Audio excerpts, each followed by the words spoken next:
Hello, troopers. This is the intro to our staff PD and the book, The Shift to Student Led.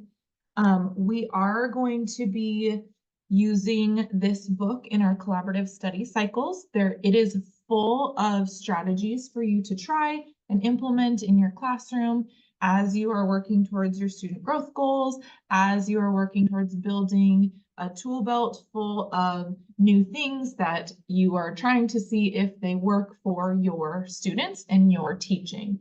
So the first thing that I want to go through is this activity called Just Like Me. I want you, as I go through each of these slides, to be thinking about whether you like these things. Is this just like you, or is this not like you at all? So the first one is I like to chit chat with my hairstylist or my barber while they do my hair. And you might really like that and enjoy chit chatting with that person, or you might like that to be just your time to sit and zone out and not think while they do your hair.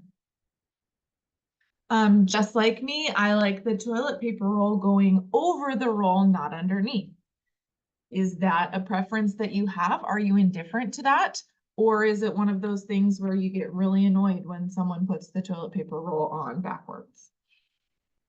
Just like me, I prefer listening to a podcast to reading an article. So that idea of auditory learning and listening and being able to understand versus reading and being able to understand, which of those do you prefer? Just like me, I really enjoy exploring and using new technologies, maybe AI in my teaching. Now, this collaborative cycle with the Shift to Student Led is going to include a lot of strategies around AI and some of the new technologies that you'll be able to implement in your teaching and like planning, but also in your teaching with your students. Just like me, I like to run for exercise. Yes, running is awesome, or sometimes my knees just hurt and I don't like to do it. Just like me, I love to see my students engaged and owning their learning. And I really think that we all feel that way. We love to see that when it happens. So we're going to try and use some new strategies so that we can really figure out how to engage our students and continue to engage our students and to better engage our students as students are changing and the world is changing, and how can we get them to truly own their learning instead of just it feeling like we're pulling teeth to get them to do things. So we are going to move into this book, The Shift to Student Led, and the foundations of these inclusive practices that we're going to kind of learn about, and just any inclusive practice that you are embracing in your classroom and trying in your classroom with your students is you need to embrace variability. Students come into our rooms with a variety of different needs, a variety of different learning styles, and we need to embrace that with our kids to help them to learn and understand in ways that really truly work for them. We must articulate firm goals. There is a goal in mind. The standard is very specific. They have to learn it in that language. The students need to know what that firm goal is before they start trying the learning. They need to understand the goal. They need to have a little bit of insight to the purpose, like why they're learning that. And then the means to how they get there can be flexible. And then we really need to foster learner agency. We need to make sure that they have that ability to reflect and choose and show ways that they are really their strengths as they are going through the learning process. So why this book? Our district is using this book with the UDL cohorts, and they're moving in that direction towards inclusive teaching practice. All of the strategies in this book fall under the umbrella of inclusive practices, and it's incredibly practical. Each chapter has a shift where there are 3 to 6 strategies that you can pick from and try. And they're supported with like templates and materials that you can use. And all of these can help make a move towards high engagement and learner agency.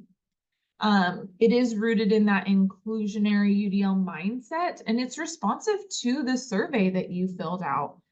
You were very vulnerable last spring, and we appreciate you giving us your voice that says, you know, I really would like to build my skill in this so that I can be better at my job. And so asking for some learning around stations, project-based learning, incorporating AI. A lot of people did want to do a book study and do peer observation. So we tried to mix all of that in, and this book really will help us with that.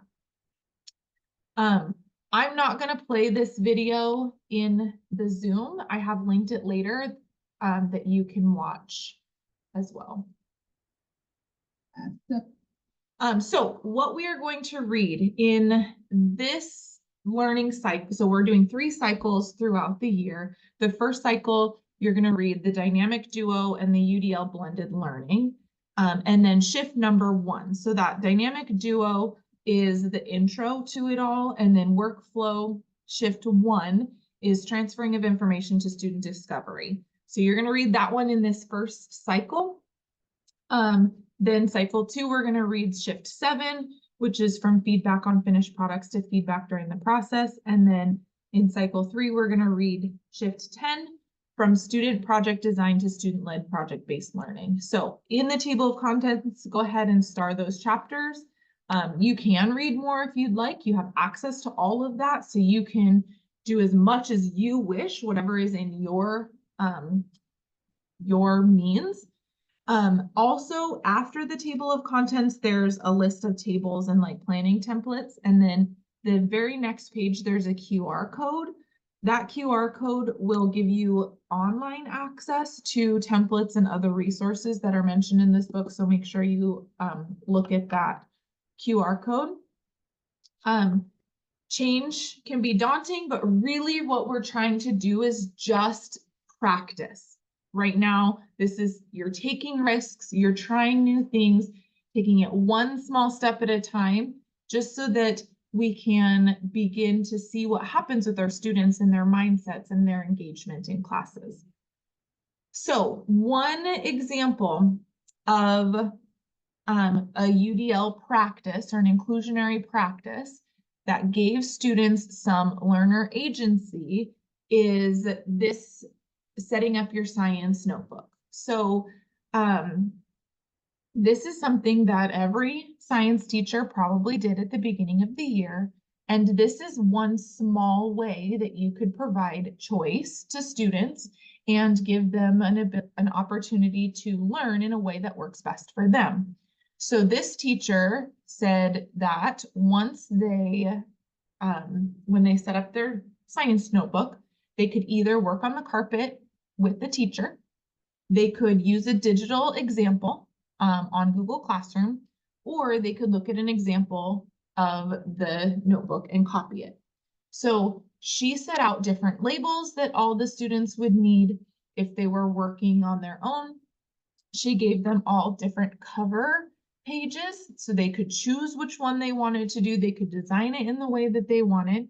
And then you can see that she had multiple students choosing different options. So there's a student who's on his Chromebook and he's copying from that digital copy.